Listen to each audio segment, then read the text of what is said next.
Hello everyone, I'm Paul, and welcome to your Legion.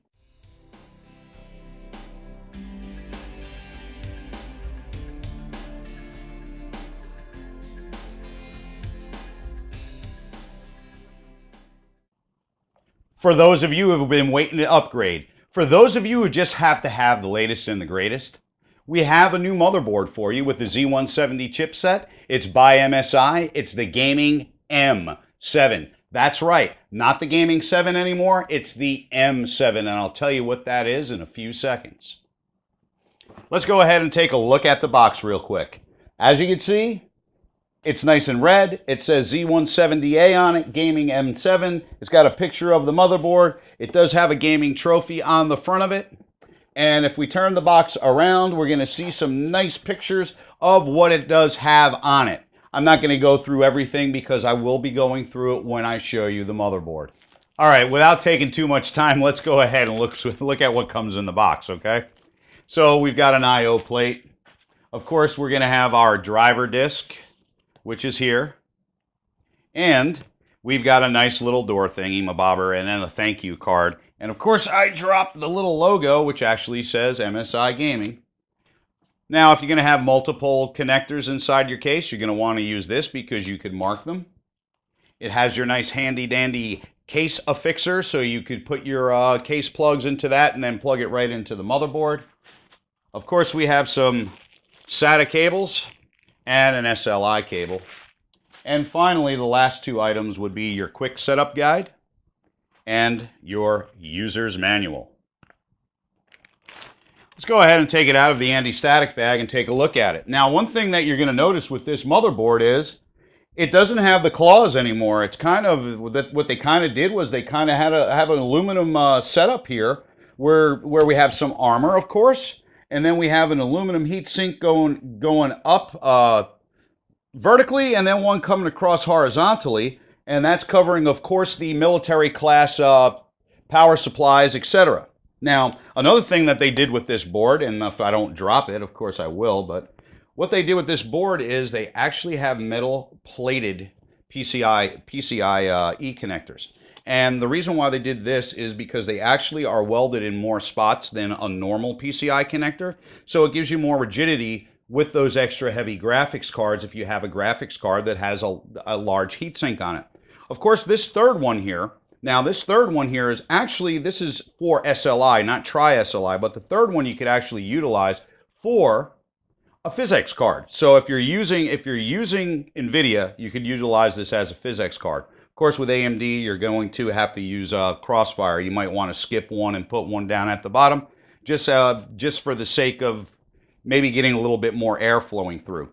Audio Boost is still here, and this is Audio Boost 3. You can notice that it has the gold caps on it, which is of course EMD because it's on its own PCB over here. Of course, we have the red line that comes down. We'll call it the red line for this one. Some of their boards, the Pro board, actually has LEDs that you could change. But let's go ahead and take a look. We have DDR4 memory capability, and that's up to 64 gigs. The chipset is, of course, 1151, and it's going to hold the Skylake processor.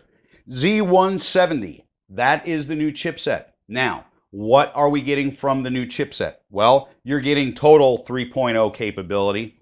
We also on this, because it's not fully capable yet, with an AS Media chip with MSI, you're getting not only an A, but you're getting a C 3.1 connector, and it is 2 times faster than the first generation. This is actually Gen 2.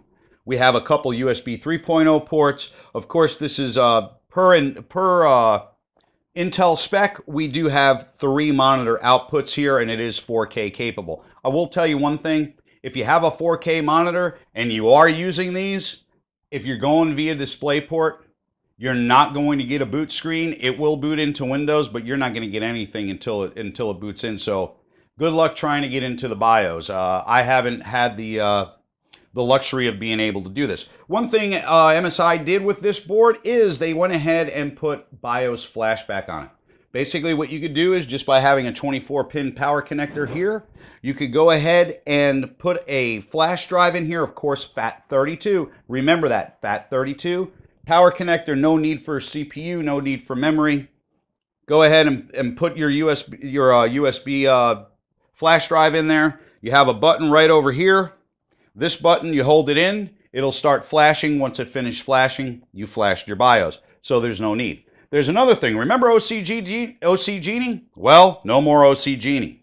This is your overclocking, and it's actually a stepped overclocking.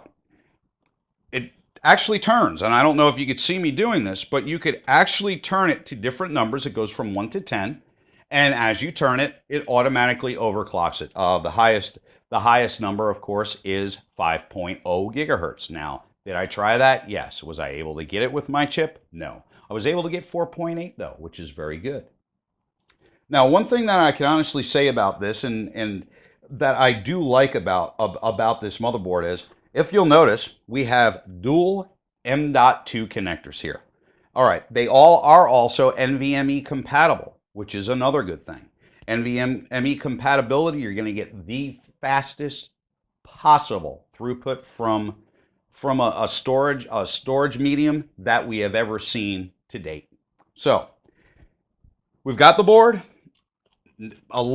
some nice changes to it. Like I said, we have the Audio Boost 3, and of course now we also have the Killer NIC E2400. Comes with its own software, which is good. So what can I say about the board? The board is nice and rigid. It has some nice looking heat sinks. I like the way that they went with the design, with the actual, kind of gloss on here. I did kind of like the diamond claw, or the dragon claws that they had on the other ones, but this kind of looks a little bit nicer. It'll look nicer in a case. If you're not, I guess if you're older like I am, you might like this a little bit better. But not to say that you younger guys won't like it, because it's pretty sexy. Yes, we do have a power and a reset button down on the bottom. Now, of course, anytime you want, you can go ahead and do this in the BIOS. Once you get in the BIOS, you could there's actually a little dial in the BIOS that you could just go ahead and turn, and you could self-overclock it. We do have SATA Express on this side. And of course, there is dual USB 3.0 for the cases. And it's a 24-pin power connector. And remember one thing. I want you to know, and I'm kind of looking at my notes here up in front of me because there's a lot of stuff on here. With this has OC, I guess they're calling this OC Engine 2, and this is the Game Boost is actually what the actual turning is, and also the new BIOS, Click BIOS 5. Click BIOS 5, I will tell you, the Click BIOS 5 is a lot nicer. It's a nicer interface. But it kind of fooled me. When I went into it, I was like, oh, cool. Look, they got a nice easy mode screen. Then when I went into the advanced mode, guess what happened? It was kind of like Click BIOS 4. Some minor changes, but still like Click BIOS 4. So, I'm not going to give it an A+, but let's go ahead and give it an A because they did make some nice changes. Now, there is also on the Killer NIC, and no one else does this, this has a 15 kilovolt anti-surge protector on it. Most are using between 6 and 8. So that's another good thing about it. But as per the board, as per the way it performed good. If you saw my quick little rant about the Skylake processor, you'll know that there are some memory compatibility problems with this. I do have some benchmarks for you. What I'm probably going to do is I'm probably going to wait either to show them to you in a separate video, or I might go ahead and just put what I have now. But because of some memory issues that I found, I really don't think that the benchmarks actually do this motherboard justice. I want to say thank you everyone for watching. Have a great day. I'll see you the next time. Stay thirsty, my friends. Bye-bye.